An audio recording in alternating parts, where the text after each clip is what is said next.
শিক্ষার্থী, কেমন আছো তোমরা? প্রত্যাশা করছি সুস্থ আছো, নিরাপদে আছো। দেখো, আমি একটা শব্দ ব্যবহার করেছি, প্রত্যাশা, তাই না? তো প্রত্যাশা থেকে কি হয়? প্রত্যাশা থেকে হয় যে হতেও পারে, নাও হতে পারে, তবে আশা করছি। এই যে হতেও পারে, নাও হতে পারে, এটা কি? অনিশ্চয়তা, তাই না? আচ্ছা, ফেব্রুয়ারি মাসের শেষের দিকে অথবা মার্চের প্রথম দিকের কথা চিন্তা করো। আমরা কি কখনো ভেবেছি যে এরকম একটা পরিস্থিতি হবে? আমরা বাইরে বেরোতে পারবো না, এই যে টিচারদের সাথে দেখা হবে না, আমরা এই স্কুল করতে পারবো না নিয়মিত। আমরা কি কখনো ভেবেছি এটা হবে? না, ভাবতে পারি নাই। এই যে আগে থেকে ভাবতে পারি নাই বা আগে থেকে অনুমান করতে পারি নাই, এটা কি বলো তো? হ্যাঁ, এটা হচ্ছে অনিশ্চয়তা, তাই না? যে যেটা আমরা আগে চিন্তাও করতে পারিনি এরকম একটা পরিস্থিতি হবে, সেটাই কিন্তু অনিশ্চয়তা। আর এই অনিশ্চয়তা থেকে কি হয়? অনিশ্চয়তা থেকে একটা ঝুঁকি তৈরি হয়।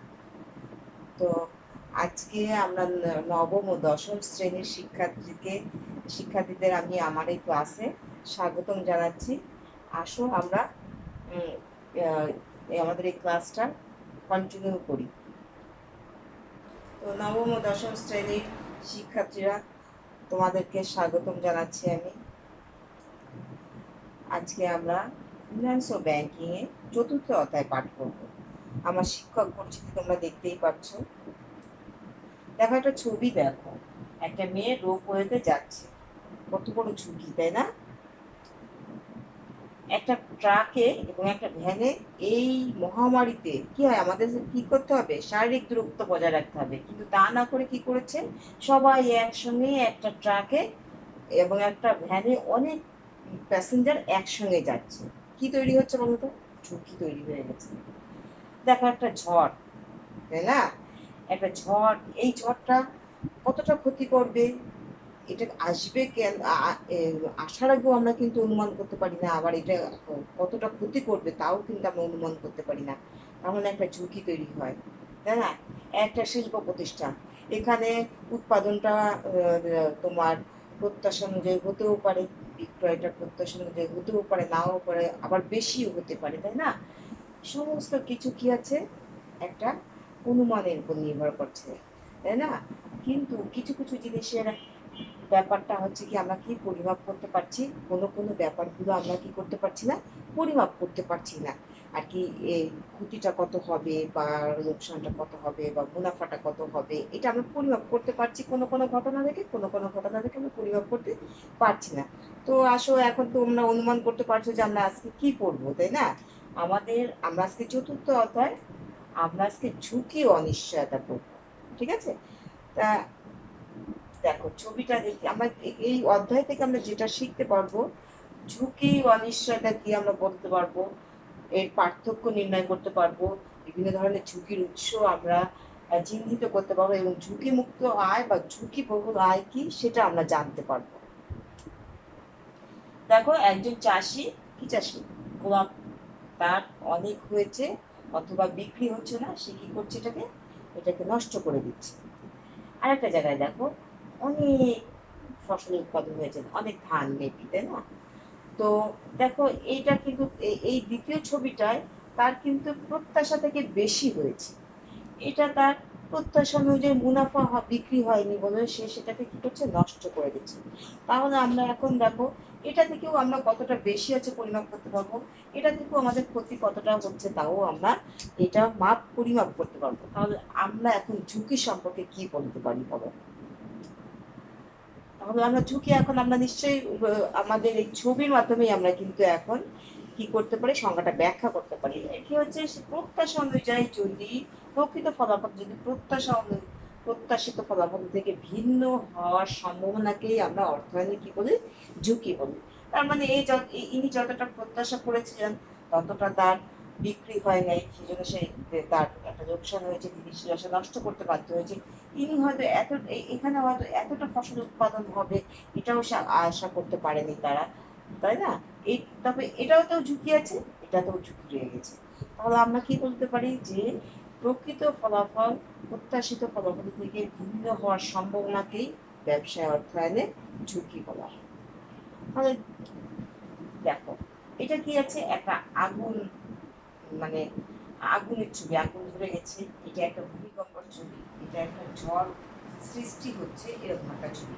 তিনটাই কিন্তু আগে থেকে অনুমান করা যায় না বা ঘটবে এটা জানা যায় না। তো এই ঘটনাটাকে আমরা কি বলবো? এই ঘটনাটাকে আমরা বলবো অনিশ্চয়তা। অনিশ্চয়তা, তাহলে অনিশ্চয়তাটা কি দেখো, যে কোনো খারাপ ঘটনা ঘটার আশঙ্কা কেমন তা যদি জানা না থাকে, অর্থাৎ ঘটনার ক্ষতি যদি পরিমাপ করা না যায়, তবে সেই সকল ঘটনাকে অর্থায়নে কি বলবো আমরা? ঝুঁকি, তাই না? সরি, অর্থায়নে বলবো আমরা তাকে অনিশ্চয়তা। তাহলে আমরা এখন ঝুঁকি আর অনিশ্চয়তার মধ্যে পার্থক্যটা এমনিই করতে পারবো, তাই না? তারপর দেখি ছবি দেখে আমরা পারি কিনা এটা করতে। ছবি দেখে আমরা কি করতে পারি দেখো, একটা শিল্প প্রতিষ্ঠান, একটা ভূমিকম্পে বিধ্বস্ত ছবি, এটা ঝুঁকি, এটা হচ্ছে অনিশ্চয়তা। তাহলে ঝুঁকি কি? ঝুঁকি পূর্ব থেকে অনুমান করা যায়, তারপর কি ঝুঁকি পরিমাপ করা যায় এবং পরিহার করা যায়, এবং ঝুঁকি এবং বিভিন্ন কৌশল কি করা যায়, প্রয়োগ করে ঝুঁকিটাকে কমানো যায়। কিন্তু অনিশ্চয়তার ক্ষেত্রে কি ঘটে? এটা পূর্ব থেকে অনুমান করা যায় না, অনিশ্চয়তা পরিমাপ করা যায় না বা পরিহারও করা যায় না। বিভিন্ন কৌশল এখানে প্রয়োগ করে এটাকে কমানোর কোনো ব্যবস্থা নেই। আমরা সহজেই বুঝতে পারি ঝুঁকি এবং অনিশ্চয়তার মধ্যে পার্থক্যটা আমরা বুঝতে পেরেছি নিশ্চয়ই, তাই না? এখন এই যে ঝুঁকি, এই ঝুঁকি বিভিন্ন উৎস থেকে তৈরি হতে পারে। তবে এখানে দুইটা দৃষ্টিকোণ থেকে ঝুঁকিকে আমাদের বইতে এটা বিশ্লেষণ করা হয়েছে। যেমন ধরো, একটা হচ্ছে ব্যবসা প্রতিষ্ঠান দৃষ্টিকোণ থেকে, আর একটা হচ্ছে বিনিয়োগকারীর দৃষ্টিকোণ থেকে। ব্যবসা প্রতিষ্ঠান হচ্ছে যেখানে কারবার পরিচালনা করা হয়, যে প্রতিষ্ঠানের মাধ্যমে ক্রয় বিক্রয় করা হয় অথবা উৎপাদন করা হয়। আর বিনিয়োগকারী কি? বিনিয়োগকারী হচ্ছে যারা কোনো ব্যবসা প্রতিষ্ঠানে অথবা অন্য কোথাও জায়গায় অর্থ লগ্নি করে, তাদেরকে বলা হয় বিনিয়োগকারী। তো ব্যবসা প্রতিষ্ঠানে কোন ধরনের ঝুঁকি হতে পারে? ব্যবসায়িক ঝুঁকি হতে পারে, আর্থিক ঝুঁকি হতে পারে। বিনিয়োগকারী দৃষ্টিকোণ থেকে কোন ঝুঁকিটা তৈরি হতে পারে? সুদের হারে ঝুঁকি হতে পারে, তারগুলো ঝুঁকি হতে পারে। তো আমরা বলতে পারি উৎস হিসাবে ঝুঁকিকে দুইটি দৃষ্টিকোণ থেকে ভাগ করা যায়। একটা হচ্ছে ব্যবসা প্রতিষ্ঠান দৃষ্টিকোণ থেকে, আর একটা হচ্ছে বিনিয়োগকারীর দৃষ্টিকোণ থেকে। ব্যবসা প্রতিষ্ঠানের দৃষ্টিকোণ থেকে হচ্ছে ব্যবসায়িক ঝুঁকি, আর্থিক ঝুঁকি। বিনিয়োগকারী দৃষ্টিকোণ থেকে হচ্ছে সুদের হারের ঝুঁকি এবং তারপরের ঝুঁকি। আসলে আমরা সংজ্ঞাটা দেখি, এই বিভিন্ন যে ঝুঁকির, এই ঝুঁকির সংজ্ঞাগুলো কিরকম হবে। ব্যবসায়িক ঝুঁকি, দেখো একটা ব্যবসা পরিচালনা করতে গেলে নানা ধরনের ব্যয় করতে হয়। যেমন ধরো, পণ্য ক্রয় করতে হয়, যে পণ্যটা দিয়ে উৎপাদন করবে সেটা কিনতে হয়, বেতন ভাড়া বীমা ইত্যাদি নানা খরচ করে সেই ব্যবসাটা পরিচালনা করতে হয়। এই যে খরচগুলো, এই খরচগুলো হচ্ছে ব্যবসার পরিচালন খরচ। এখন অনেক সময় দেখা যাচ্ছে যে এই পরিচালন খরচ যদিও ব্যবসা প্রতিষ্ঠানটা ঠিক মতো পরিশোধ করতে না পারে, তখন যে ঝুঁকিটা হয় সেই ঝুঁকিটাই হচ্ছে তোমার ব্যবসায়িক ঝুঁকি। সাধারণত এই পরিচালন খরচ কিভাবে মেটানো হয়? মেটানো হয় তার বিক্রয় থেকে। বিক্রয়কৃত আয় থেকে এই পরিচালন খরচটা মেটানো হয়। অর্থাৎ বিক্রয়কৃত আয় যদি স্থিতিশীল না হয়, তখন ব্যবসায়িক ঝুঁকিটা সৃষ্টি হয়, তাই না?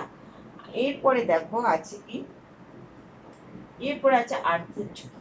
ব্যবসা প্রতিষ্ঠানকে অর্থ সংস্থানের জন্য যেমন অভ্যন্তরীণ উৎস থেকে উৎসর উপর নির্ভর করতে হয়, তেমনি তারা বহিস্থ উৎস থেকেও তাদেরকে অর্থায়ন করতে হয় ব্যবসা প্রতিষ্ঠানে। তো এই বহিস্থ উৎস থেকে যখন অর্থায়ন করে, তখন কিন্তু আর্থিক ঝুঁকি তৈরি হয়। কেন কি বলতো, যখন বাইরে থেকে অর্থায়ন করা হয়, ঋণের মাধ্যমে যে প্রতিষ্ঠান যত বেশি অর্থায়ন করবে, সে প্রতিষ্ঠানের ঝুঁকি কিন্তু তত বেশি থাকবে। কেননা ওই ঋণের সুদ দিতে হয় এবং ঋণের কিস্তি পরিশোধ করতে হয়। তবে সেই জন্যে যদি প্রতিষ্ঠানের আয় যদি সেই ঋণের সুদ এবং কিস্তি মেটাতে না পারে, তখন কি করে হয়, তখন ঋণ সরবরাহকারী প্রতিষ্ঠান ওই প্রতিষ্ঠানের ভিতরে আইন অনুযায়ী ব্যবস্থা নিতে পারে এবং কোম্পানি কি হতে পারে, দেউলিয়া হতে পারে। তাও এইরূপ যখন ঋণ পরিশোধ করতে না পারবে অথবা সুদ দিতে না পারবে, তখন কি হয়, দায় সৃষ্টি হয়। এই দায় যদি পরিশোধ করতে না পারে, তখন ব্যবসায় কি তৈরি হবে, আর্থিক ঝুঁকি তৈরি হয়ে যাবে। এখন দেখো বিনিয়োগকারী দৃষ্টিকোণ থেকে কি ধরনের ঝুঁকি হতে পারে। সুদের হারের ঝুঁকি। আমি আগেই বলছি বিনিয়োগকারী কারা, যারা যখন কোনো ব্যক্তি ব্যবসায় অথবা শেয়ার বন্ডে বিনিয়োগ অর্থ লগ্নি করেন তখন তাদেরকে বিনিয়োগকারী বলা হয়। ফলে যে সমস্ত বিনিয়োগকারী বন্ড বা ডিবেঞ্চার ক্রয় করে তাদের যদি সুদের হারের ঝুঁকি মোকাবেলা করতে হয়, অর্থাৎ সুদের হার কখনো বাড়তেও পারে, সুদের হার তখনও কমতেও পারে, এবং সুদের হার বাড়া কমার উপরে এই শেয়ার বন্ডের দামের উপরে একটা প্রভাব পড়ে।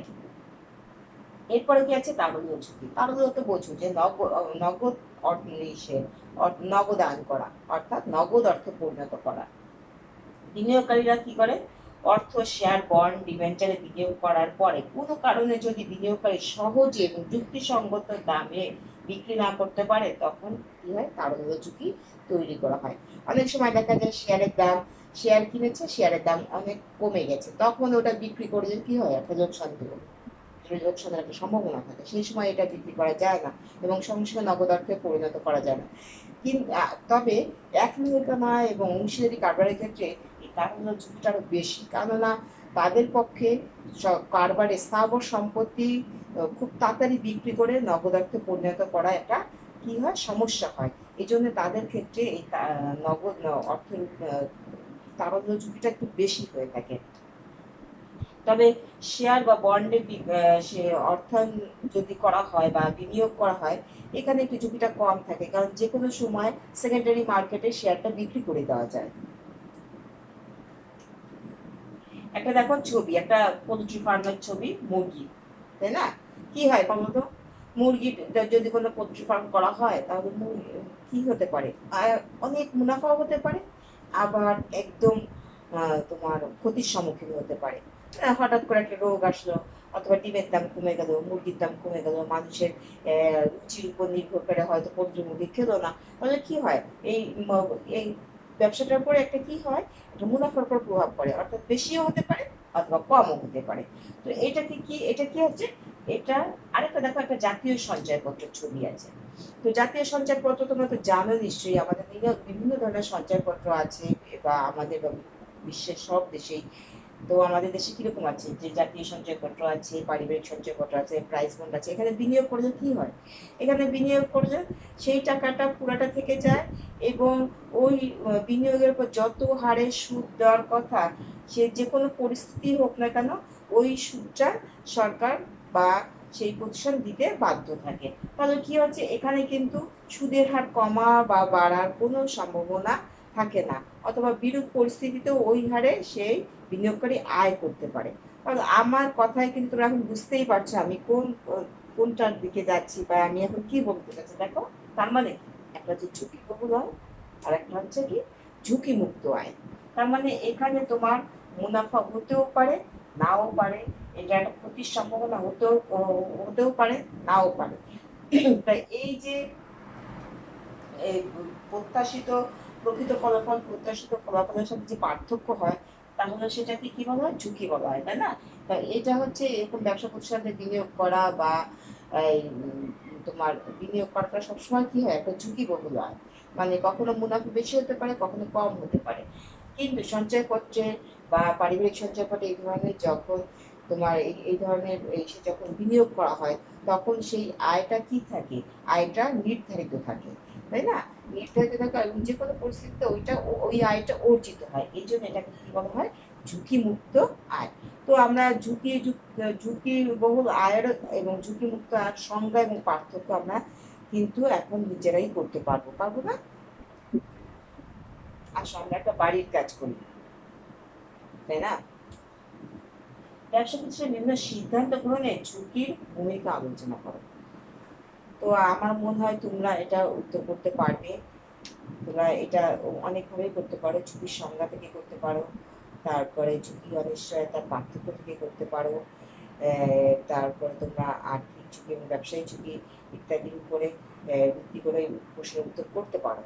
তো আমার মনে হয় তোমরা প্রশ্নের উত্তরটা যখন করবে তখন সম্পূর্ণ অধ্যায়টা তোমরা একবার রিডিং করবে এবং মনোযোগ সহকারে সেটা বোঝার চেষ্টা করবে, দেখবে যে তোমরা এই উত্তরটা নিজেরাই তৈরি করতে পারবে বইয়ের সাহায্য ছাড়া। তবে যে কোনো উত্তরই তৈরি করো না কেন, তোমাকে অবশ্যই বইটা পড়তে হবে। তুমি যখন উত্তরটা করবে এবং টিচার যখন উত্তরটা করবে, যদি দেখে যে তোমার বইয়ের সাথে তোমার উত্তরের সামঞ্জস্য আছে, অর্থাৎ বইটা তুমি পড়েছো, যখন শিক্ষক বুঝতে পারবেন তখন তোমার প্রশ্নের মার্কসও বেশি আসবে। তো আমি আশা করি তোমরা এই অধ্যায়টা বুঝতে পেরেছো। সামনের দিন যদি আমরা যখন ক্লাসে উপস্থিত হব তখন আমরা আদর্শ বিচ্যুতি এবং এই আদর্শ বিচ্যুতির উপরে অঙ্ক যে আছে সেই অঙ্কগুলো নিয়ে তোমাদের সামনে হাজির হওয়ার চেষ্টা করো। সেই পর্যন্ত তোমরা সুস্থ থাকো এবং নিরাপদে থাকো, সাবধানে থাকো। ধন্যবাদ তোমাদের।